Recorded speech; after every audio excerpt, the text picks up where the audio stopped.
Hi, I am seeing a lot of new people, so I'm going to present myself. I'm Guille. I'm not that one. That's him. That's Mega Ignacio. Um, and we are here actually to present the work of that he's doing during his master thesis that he's doing in collaboration with me. This is not working. Come on, work, please. Yes. And Pocho, that is right there.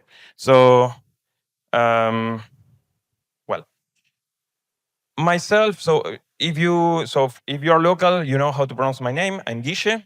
I am a researcher in INRIA in the north of France, in Lille, and I am a contributor of Faro since 2010, around that. So that's most of what I want to say. So I was going to bring a chess board, but today I'm kind of dead. So tomorrow, if you want to play in the breaks, I will bring a chess board. Okay, so I'm Ignacio Losiggio, but most people call me Mega.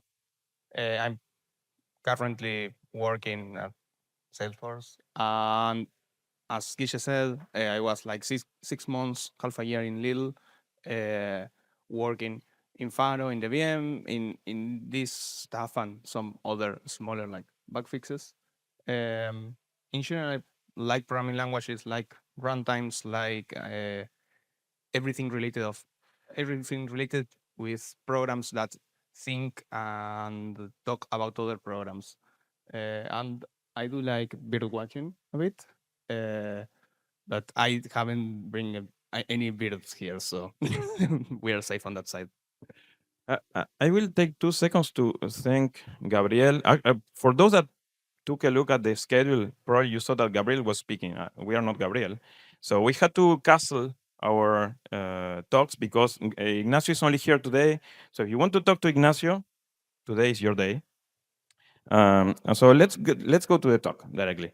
So we all know these postcards. So it says Faro, but it's the Smalltalk postcard. So it has all the syntax kind of in a single little page with all the syntactic elements, the main syntactic elements of the language.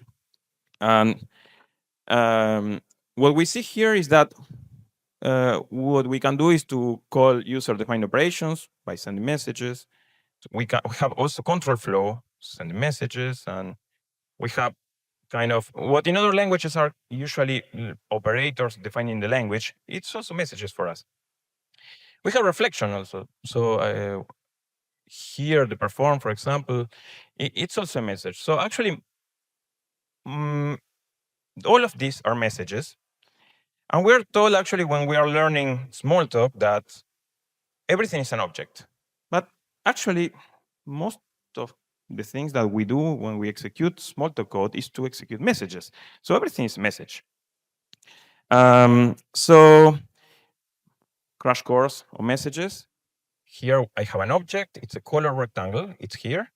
And it's an instance of the color rectangle class, which is a subclass of rectangle and a subclass of object and so on. And if I send a message with to this object, what will happen is that we have to look for the method to execute. So that is called the lookup. So we are going to take the class of the object and then go up, up, up until we find a method with same signature. And once we find a method, we execute it on the object. Yeah. So that is how it works. That is how we learn it in the probably, I don't know, second year, third year of the university. Sometimes it's in the first one. So how does it work actually? So what you see is that what you write is this, yes? But what you get down there is something more like this. So first we need to look up the method with in the class of the color rectangle object. And then once we have the method, we are going to apply that method on that instance. Yes? So this is of course an oversimplification, just to understand the concept. Now, what happens here is that this lookup operation is typically very slow. Yes, so there's a lot of work there to actually optimize the lookup mainly. So, whoop, okay. So in the past, so actually, this is research from the 80s. So Peter Deutsch said, okay, oh look, this is a problem. He introduced JIT compilers in this paper. So for the one Smalltalk 80 system. And actually, what he did was two things. So on one side, he removed interpreter, so the cost of instruction fetching in interpreter by just actually generating pieces of machine code specialized for each method. And he also introduces several optimizations for message sends, particularly to optimize the lookup, right? So how does it work right now in Faro in the Open Smalltalk VM? So this is a piece of assembly. So this is ARM assembly. So here actually we have two load instructions and a branch. So this is a call instruction. Let me simplify that for you. So these two loads and a call. And actually the first load, okay, I had to point there. So the first load, it's actually loading the receiver into a register. The second one is loading the selector. And the third one is calling a lookup routine. Yes, and this is what we are going to call, we are calling an unlinked send. Yes, so the send is not linked to any methods. We don't know which is the method we're going to call. So the lookup routine, when we call it, it will do something like this. It will do the lookup, and then it will invoke the method that we looked up on the receiver. So, okay, kind of what we saw before. Now, one of the optimizations that Peter Deutsch implemented here were inline caches. So the idea is that we are going, once we find a method that we're going to call, we are going to cache it. And how does it cache it? By actually patching the code and rewriting the loads and the calls to call something else. So here what happens is that we change the selector by the type that is expected. So, and here we are going to change the lookup routine by the method we want to call. And you have to read this way. So if this object is of this class, then we need to call this method. Yes? Now, this linkage is speculative because maybe the instance here, this variable, can point to another kind of object of a different class. So what we have is that in the method entry, so at the beginning of a method, we are going to check if the type is correct, and if the type is correct, we are going to continue. Otherwise, again, this is a simplification, we're going to call the lookup routine. Now, not all send sites are the same. So here we have a little graph that I did one day. So here I run some benchmark and I saw, okay, for each of the call site, how many, so as time passes, how many types we see on the call site. So here are the number of call sites that only have one type, and here are the number of call sites that have different kind of types, so from 2 to 7. Yeah. So, and what we see is that, okay, while we have a lot of call sites that have only one type of receiver, in which case this optimization is very nice, there are many call sites here that if we group them together, they actually need a bit more help. Yeah. So, I hate it. So for this, actually, a couple of years after Peter Deutsch, so there was Urs Holzle, I don't know how to pronounce it, I'm sorry. So that introduces another optimization that is called polymorphic inline caches. So he extended the inline caches to handle polymorphic sites. And this worked like this. So when we realized that one call site, one type was not enough, we were going to rewrite the call to call a dispatch table. And this dispatch table just is a little sequence of if else, that is saying, okay, if the receiver type is okay, is this one, we're going to call this method. Otherwise, if it is this type, I'm going to call this method and so on. And if it fails, because I am having an object here that doesn't match any of these types, then I'm going to call the lookup routine. Yes? So at the end, what is happening here is that we have just a code patching state machine. Yeah, so each call site works as a little state machine that is going to be into is starting in an unlinked state, and then it's going to be patched. First as a monomorphic call site, and then a polymorphic call site, and so on. And well, how does this work? How does it have to be to work? So first, the compiler, the JIT compiler, has to emit patchable code. So it needs to emit code in a particular way so it can be patched. Also, we need many different routines per platform because patching my ARM machine code is not the same as patching x64 machine code. And if you have a different backend like RISC-V, then you need a different routine to patch it. So also some decisions are taken at runtime in the VM, for example, to that by disassembling the machine code. So we have to take a look at the machine code, disassemble it and say to see what kind of instruction is there, to see, for example, is this process suspended at the end or not. So this solution, it works actually. It's decades that it's working. It's very nice. And we wanted to experiment something different. So now I'm going to give you the star here. Okay, so based based on this, we have not only this cost of maintenance of code patching, but also some platforms don't want to have code that is at the same time writable and executable, and may want you to, okay, please put this code as writable but not executable, do the patch, then put it back. That has also a cost. So we started to look at, can we implement this differently? Can we just load from some arrays, from some structure that is present at the image side? And okay, this is basically our idea. We have some table, and this table has a small handler that says like how it should behave. For the monomorphic case, this is just okay, the method to call. For the polymorphic case, it may be some dispatch routine, and for other cases, if we want to have a specially behaved sense, we can just like create a new handler.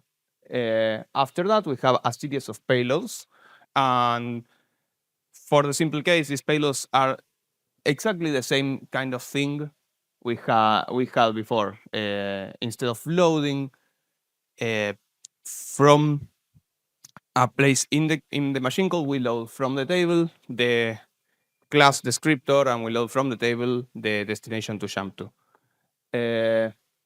So this is what we're dealing with. Instead of for a monomorphic cache, we just like, okay, put as our handler on monomorphic cache, and on the first payload we put the oh sorry, for the lookup we put the lookup, and on the on this is not strictly correct. We load here from the table the selector. So we load from the table the selector, and on the monomorphic cache, the same thing. We put the method, and we load from the table the class. And on the polymorphic cache, we same idea. Type method, type method, type method. Depending on which handler are we using is how we interpret our payload on this table. This table lives as a regular Smalltalk object in the image side. And then we try to look at the performance side of this. For this, we created a small-ish micro benchmark script. Basically, tries to control the machine state in a way that just the relevant methods are cached, that the code it runs does not end up causing any garbage collections, etc., etc., etc. We have no context switches. We know that we are running exactly the code we want to run, and this is how we measure, okay, what's the impact of doing a send? And the results are not great, not great at all. It's 3x slower, and we weren't really sure why. Okay, but it's just like, okay, this is cache unfriendly. Like we are doing a lot of indirect loads. It cannot work in any way. Let's look at this. Where does our time go? By looking at some. Oh, Okay, so first we have to see what do we mean by cache friendly? What do we mean by okay, this is not a good way of doing it. We have our CPU, and many will remember from the first computer architecture class that we have multiple caches, and we use that for trying to have in hand the pieces of memory that we are using. We have caches for both for data and for instructions, and as close as we can get our data is, if we can get our data closer, then it will be faster. Patching invalidates our instructions. It invalidates our caches. It forces the CPU in a state that is weird, that is not optimized for it. And we see that we are kind of better on cache misses.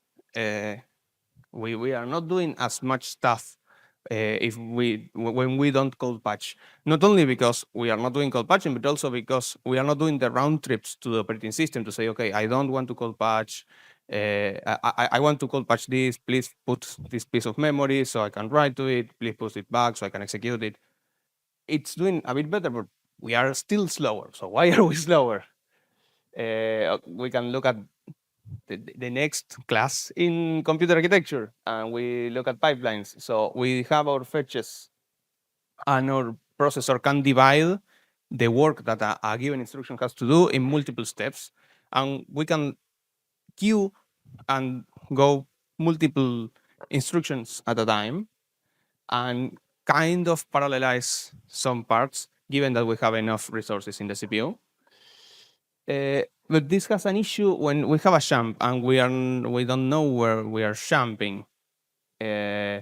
So the basic solution is okay. Just take a guess, and keep fetching. The issue is also this guess can be wrong, and that means all this work is like just thrown. You have to wait until that work ends. You cancel it, and you start fetching from the correct destination. So maybe it's that what's causing the slowdown. Let's see. Yeah, yeah. It basically we don't have a good performance on branching. It kind of makes sense, right? Our initial implementation takes and only uses a single piece of code for all polymorphic inline caches. And by using a single piece of code means that when you get to a polymorphic inline cache, you don't really know if you are going to trigger the first, the third, or the nth entry, because it is it depends on the sense site. It depends on the method. So we can do a small. Oh, sorry. Yeah, basically for the regular ones, the regular lookup at the regular monomorphic. This is inline. This is you can fetch an instruction and the address is there. And when you use the table, you have to go through the table. When you go multiple times, then it gets at the branch predictor level. The branch predictor can use that effectively. For the polymorphic, we can never use it effectively. So let's try something different. We know that, okay, directals are good for prediction because you have the address there. We know that invalidating the cache makes the processor do dumb things, keep fetching instruction that it will never execute. And we still want to change it because we have maintenance issues. Okay, can we do better? What we have on the code patching side is that we have a different dispatch routine for each send. And because we have a different dispatch routine, the branch predictor can remember stuff that is relative to this dispatch or this dispatch or this dispatch. So the branch predictor can have enough information to do good predictions. We have a single one, and as I previously said, this is basically our issue. So we can have multiple ones, right? We are still winning something. We have a smaller footprint. If we were memory constrained, this would be a good idea, right? Because we don't need to replicate this code. This is like exactly the same code everywhere. But yeah, it's a morphic jump basically. Mispredicting the jumps is costly. It's like the fifth time I say it. What can we do? Okay, we can copy them, but the interesting thing is we don't need one one dispatch person site because we know the branch predictor is limited in the amount of stuff it can remember. We just need for them to not collide. We just need for them to in the current execution, not in a given execution time frame, to not have every single polymorphic send go to the same place. If we have like most go to different places and some go to the same, okay, we lose some performance, but we are still gaining cache friendliness in the sense that we have less memory footprint. And also, if necessary, if we have some memory pressure, we can just unite them. This is something we cannot do uh, on on regular code patching. We can go from here to here.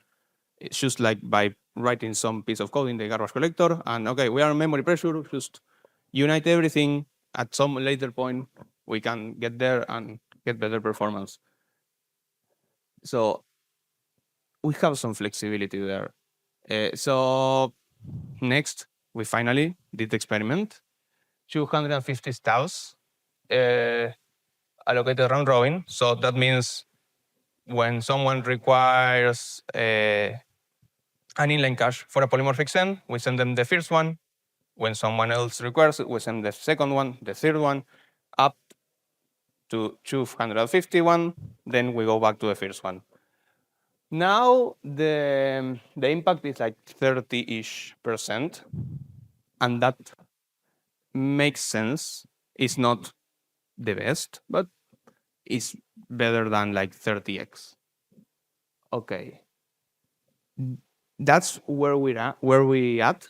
But we have a long list of next steps because now we have a flexible mechanism, and now we can do some other optimizations and see if they make sense. For example, we can have some special handling of perform. And okay, when we are patching perform, if this is the primitive routine for perform, then we can add a second layer of caching that caches selectors to methods. And one will say why, and the answer is basically morphic. Morphic does a lot of perform. It loves to do perform. On the other side, we have lots of getters and setters, and all getters and setters for the first field of an object have the same machine code. It doesn't make any sense to have like multiple copies of that. We can put the code in a single place and just put the check on the table side. Okay, that would be nice. We can expose the tables on the image. The tables right now are on the image, but they are not objects that you can look at them. They have like hidden class IDs. Exposing them on the image allows us to do custom lookups, something like have a invoke dynamic, and also allows us to do analysis like live typing, not really live typing. Live typing works at the variable level, and this is like a data flow thing. You can look at, okay, the receiver here, the receiver for this send, what kind of types does it have? You can use that information to do some analysis and help the developer while they are working on the system. And there are some other ideas, but I don't want to bother you all that. Our takeaways is like a simpler implementation is possible, but still needs a lot of fine tuning. Like 30x is unreasonable. One 1.3x. This is on the send. This is not 1.3x at the system level. Maybe 1.3x is usable. Maybe it still needs to be tuned. Overall system performance is not this much affected. But we can add a lot of lots of tricks related to cache friendliness now that we know we can compile more methods because we can deduplicate the inline caches. We can compile more methods once we remove getters and setters from being compiled. We can do a lot of other stuff that before were harder to do. And by simpler, we also mean like extensible. We want with this new inline caching system to be easy to work with, easy to do experiments, easy to think, okay, can I do this and make the system faster? Because right now doing code patching, maybe you can do it for x86, and then for ARM, it's not faster, but you cannot test it because you just modify the code patching path for x86. It's not a nice way to do experiments. I think that's all. We don't have a question slide, but this is a question slide. Just that it doesn't say questions. I wanted to know what are your plans for this project? What do you expect to happen next? Will you keep working on performance, or will you adopt it for Faro nevertheless, or I don't know? Okay, so currently the plans are to finish polishing up what we have and to start implementing some of this and some other ideas that I have laying around. Also for fully validating the extensibility of the system. This is part of my master thesis. So the current plan is to graduate, basically. And after that, probably I do like performance. I do like more of the language style, but just working on compilers is fun. It's fun in general. Either it doesn't matter if you do performance optimization or if you do runtime stuff or if you add features. It's just fun for me. On the Faro side, I think there are lots of work that we can do on the VM. Putting into a place where it's easy to do research, where you can maybe lose some performance, but gain in having a piece of software structured in a way that you can easily modify it to try new things. To say, okay, what if Faro with some new semantics for how fields work? How can we implement X, Y, or Z new stuff, new thing? So on this piece of work specifically is polishing up, seeing if the performance downgrade makes sense to bring it up on the mainline branch or not. As I said, like this 1.3 is at send, and that's an important bytecode, but it's not system performance. System performance is not affected as much, and you can interactively use this image without losing a lot. And I don't remember, maybe Hernan remembers like the numbers for light typing, like what's the performance impact. But it's probably 25%. Okay, so this is a bit lower than that. And we can do some things that light typing can do, not all. But at the same time, yeah, it's basically we have this performance trade-off that we have to evaluate, and this and other things that we can do as experiments. Yeah. So my question is, what are the biggest roadblocks for implementing and doing more experiments with with the framework that you just made? So the framework is just for micro optimizations. So the idea is, I will not do the code. The framework is, I want to evaluate this piece of code that is not doing any allocations, and I want to be sure that it gets shit compiled, and I want to be to measure like small pieces of the VM. In this case, we are just measuring cents.